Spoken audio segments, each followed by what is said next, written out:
Photo, Photo, Future of the Office. le travail hybride et flexible by Unilever. Le podcast photo. Photo, le podcast. Épisode 4.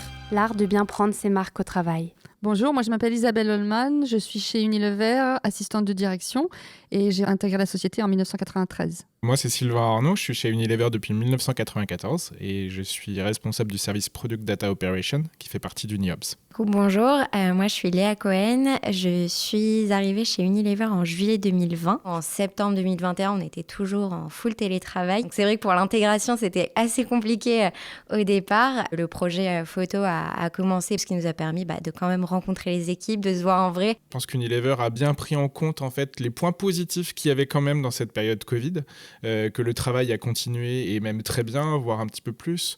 On gagnait du temps sur les temps de trajet, il y avait plein de points positifs. Du coup, quand on a été un peu plus en liberté, qu'on a pu retourner au bureau, tout ça, on a gardé ces points positifs, tous ces enseignements de la période Covid. Et ça, je pense que c'est ça qui était super important. Dans un premier temps, on nous a dit vous reviendrez, c'était relativement peu, je me souviens plus exactement, mais on revenait très peu. Et puis ensuite, les choses se sont précisées et on est revenu avec un modèle plus cadré. Et je pense que c'était important aussi parce que du coup, il y avait peut-être un peu de fantasme de la part de certains salariés, parce que moi-même, je me voyais, ça y est, je vais être en télétravail une semaine à Singapour, et je dis n'importe quoi, mais c'était un peu ça, tu vois, l'esprit. Et ça risquait de compliquer nos relations à distance, parce que du distanciel, c'était pas possible non plus. Ce que j'apprécie beaucoup, c'est la manière dont est organisé le projet photo. On est vraiment accompagné dans la mise en place de ce projet qui est vraiment, au final, très novateur, parce que quand on parle avec des personnes extérieures, c'est vrai qu'on se rend compte qu'Unilever est quand même précurseur d'un modèle comme le projet photo. Effectivement, c'est l'autonomie. En fait, on a la gestion de notre temps. 1h30 gagnée par jour, c'est prendre plus de temps pour nous le matin pour se préparer, mais c'est au même temps continuer à travailler plus tard, de s'organiser différemment. Je pense qu'on a tous des impératifs, des fois qui peuvent tomber impromptement dans la journée. Et on peut les gérer, alors qu'avant, il fallait peut-être faire appel à des services où on ne pouvait pas gérer ces moments-là. Et ça, c'est hyper appréciable. C'est surtout le gros gain, quoi. Ce qui est agréable, c'est que quand on se retrouve au siège aujourd'hui, c'est vrai qu'on profite de ces moments d'équipe parce que ils sont un peu plus rares du coup et que on se retrouve 1 à 2 fois par semaine. Donc on essaye vraiment de faire en sorte d'optimiser ces moments d'équipe, de partager un maximum. Et pour le coup, en termes même de mise en place du siège, c'est vrai qu'Unilever a vraiment opté pour des espaces collaboratifs, ce qui favorise justement le fait de pouvoir communiquer avec les autres équipes.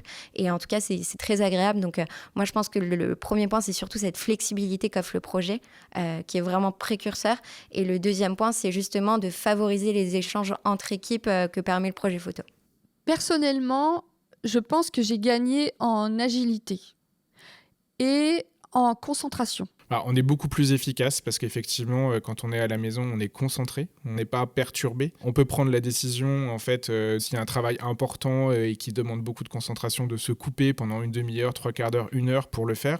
Au bureau, on le voit bien maintenant qu'on est un peu au bureau, donc on n'a pas toujours toute la journée des réunions de collaboration et de création, donc on va travailler quand même une demi-heure, 3/4 d'heure, 1 heure. Et puis là, on voit quelqu'un, on croise quelqu'un, on voit que dans le travail individuel, on est moins performant au bureau qu'on l'est à la maison.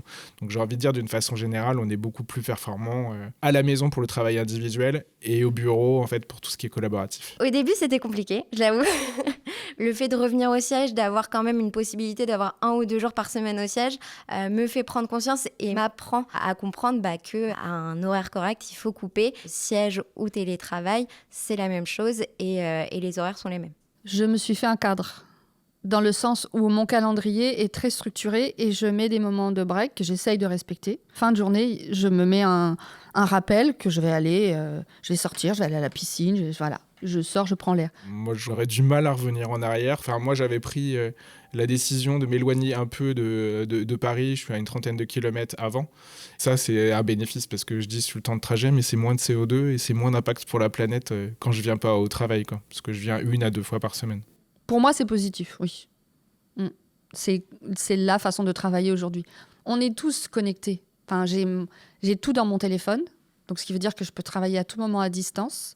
J'ai bien sûr un laptop. Qu'est-ce qui m'oblige à être là physiquement ? Surtout que je l'ai vécu, je suis venue au bureau. 5 jours par semaine. Je passais parfois ma journée seule dans un espace de travail parce que tous les collaborateurs étaient en réunion. C'est pire que d'être chez soi, installé avec ses teams, avec ses collègues, ou tu vois, au final, j'y ai gagné. Photo, Future of the Office. Le travail hybride et flexible by Unilever. Le podcast photo. Photo, le podcast.